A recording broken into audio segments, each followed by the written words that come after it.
2020 වසර අවසන් වී 2021 වර්ෂයට අපි මේ වෙලාවේ ආරම්භය පටන් ගන්න මේ මොහොතේ පළවෙනි පෝය වශයෙන් අපිට මේ ලබන පෝය ඓතිහාසික පෝය දවසක් වෙනවා ශ්‍රී ලංකා වාසී බෞද්ධ ජනතාවටත් ලෝකවාසී බෞද්ධ ජනතාවටත් විශේෂයෙන්ම බුදු පියාණන් වහන්සේ ඉන්දියාවේදී ශ්‍රී බුද්ධගයා නැමැති ගාමේ බුද්ධත්වයට පැමිණ එම ගයාව බුද්ධගයා බවට පත්වීමෙන් පසු බුද්ධත්වයට උන්වහන්සේ පත්වීමෙන් පසු ශ්‍රී ලංකාවට 9 මාසයකින් පැමිණියේ ලංකාවටයි.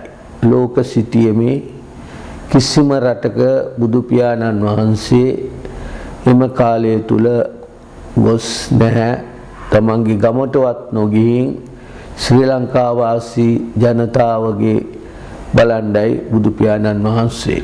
විශේෂයෙන්ම පැමිණීමට හේතු වුණේ යක්ෂ නාග ගෝත්‍රිකයන් අතර ඇති වූ අර්ගලයක් දුටු බුදුරජාණන් වහන්සේ එය සංසිඳ වීම පිණිස ප්‍රථම ගමන උන්වහන්සේ අපේ ලංකාවේ මයංගනට වැඩියා. ඒ මයංගනේට වැඩිය අවස්ථාවේදී උන්වහන්සේ බැහැ දැකීමට ගිය ශ්‍රී සුමන සමන් දෙවියන් වහන්සේ උන්වහන්සේගෙන් යමක් තැන්පත් කිරීමට අවශ්‍යයි මේ ලංකාවේ යයි පැවසූ විට උන්වහන්සේ බුදු පියාණන් වහන්සේ උන්වහන්සේගේ දකුණු ශ්‍රී හස්තයෙන් ගලවාගත් කේශ ධාතු විටක් අපේ ශ්‍රී සුමන සමන්දී හාමුදුරන් වහන්සේට පරිත්‍යාග කළා. එය තැන්පත් කළා ලෝක ඉතිහාසයේ පළවෙනි චෛත්‍ය බුදු පියාණන් වහන්සේ ජීවමාන සිටිද්දීම නිර්මාණය වුණේ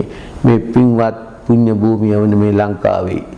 එදා තන් අද දක්වා අපේ රටේ බෞද්ධ ජනතාව පොහොය දවස බෞද්ධයන්ට ඉතා වැදගත්, අනිත් ආගමිකයන්ටත් එක එක දවස් තියෙනවා. නමුත් බෞද්ධයෝ සලකන්නේ පොහොය දවස පුන්සඳ පායන දවස ලෝකයට සාන්තිය, සාමය, සමගිය, ප්‍රීතිය සහ මනුස්සත්වයේ ගොඩනැගෙන දවසක් වශයෙන් පොහොය දවස අපිට සලකන්න පුළුවන්. පොහොයට ආරම්භ වන මිනිස් ජීවිතයේ ඡාම් බව පෙන්වන දවසයි පොහොය. විවිධ ඇඳුම් අඳින අය, විවිධ මාල වලලු දාන අය ඒවා ඉවත් කොට ඡාම් සුදු ඇඳුමින් සැරසී පූජා භූමියේ තමන්ගේ පන්සලට ගිහිල්ලා, ගමේ පන්සලට ගිහිල්ලා සිල් අරගෙන තමන්ගේ දවස පුණ්‍ය භාවයෙන් පින්වත් කමින් පුරවන දවසක් වශයෙන් පොහොය දවස නම් කරන්න පුළුවන්. එදා ඉඳන් අද දක්වා අප ලංකා ඉතිහාසයේ හැම කෙනෙක්ම තමන්ගේ පොහොය දවස උතුම් කොට සැලකලා තමන්ට හැකි පරිදි ඒ කාර්යයේ යෙදෙන බව අද දක්වා අපිට පැහැදිලිව පේනවා. ඒ නිසා පොහොය සියලුම බෞද්ධයන්ට, ලෝක බෞද්ධයන්ටත් පොහොය දවස වැදගත්, උත්තරීතරයි. මේ පොහොය දවස විශේෂයෙන්ම වෙසක් පොහොය සාල වශයෙන්ම ලංකාවේ පැවතුනත් ඒ වෙසක් පොහොය ඓතිහාසික පොහොයක් බවට පත් කළේ ලංකාවේ එක්සත් ජාතීන්ගේ සංවිධානයේට පොහොය නිවාඩ දිනයක් බවට පත් කිරීමට හිටපු විදේශ කටයුතු අභාව ප්‍රාප්ත කදිරගාමන් මැතිතුමා තමයි යෝජනා කළා ලෝකෙටම පොහොය දවස නිවාඩු දිනයක් වශයෙන් සම්මත කරලා දුන්නේ විශේෂයෙන්ම වෙසක් පොහොය.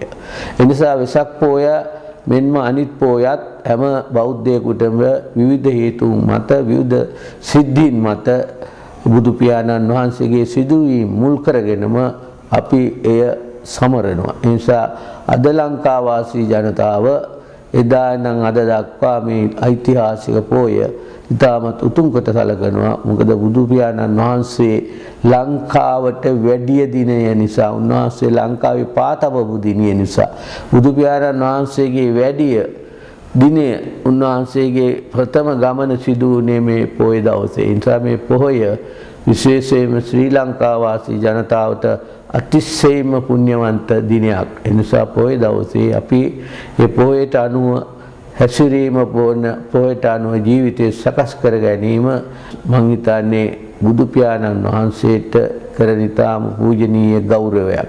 ඒ නිසා හැම මේ පොයකම අපේ රටේ බෞද්ධයෝ සිල් ගන්නවා. ඒ අනුව ඇසුරෙනවා ජීවිතයේ අනිත්‍යයි කියන එක දැන් මේ කොරෝනාවත් එක්කම පැහැදිලිවම තේනවා ලෝකේ මොනවත් නැහැ. අපිට ඉතුරු වෙන්නේ අපේ හිත හරියට හදාගත්තොත් සිටිවිලි පරම්පරාව ඉදිරියට ගෙන යාම පමණයි. ඉදිරියකට සංසාරේ ඉතුරු වෙන්නේ නිවන් දකින්න තුරු. මේ සිත නැවතුණු දවසට තමයි නිවන. ඒ නිසා සිත පිරිසිදුව ගෙන යන්නට නම් මෙවැනි උතුම් ක්‍රියාවක් කිරීම ඉතා වැදගත්.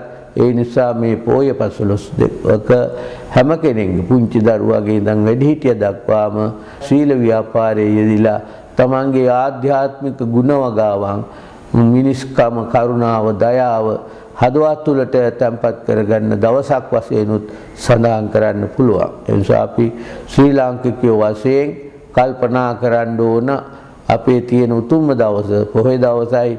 පොහොය දවසට තමන්ගේ ගමේ පන්සලට හෝ වෙනත් පන්සලකට පූජනීය තමන් අදහන ස්ථානයකට ගිහිල්ලා බෞද්ධ සිරිත් විරිත් බෞද්ධ චර්යාවන් අනුව තමන්ගේ දවස ගෙවලා ඒ උතුම් කටයුත්තට සහභාගී වෙන්න මෙන් සියලුම බෞද්ධ ජනතාවගෙන් මම ඉල්ලනවා.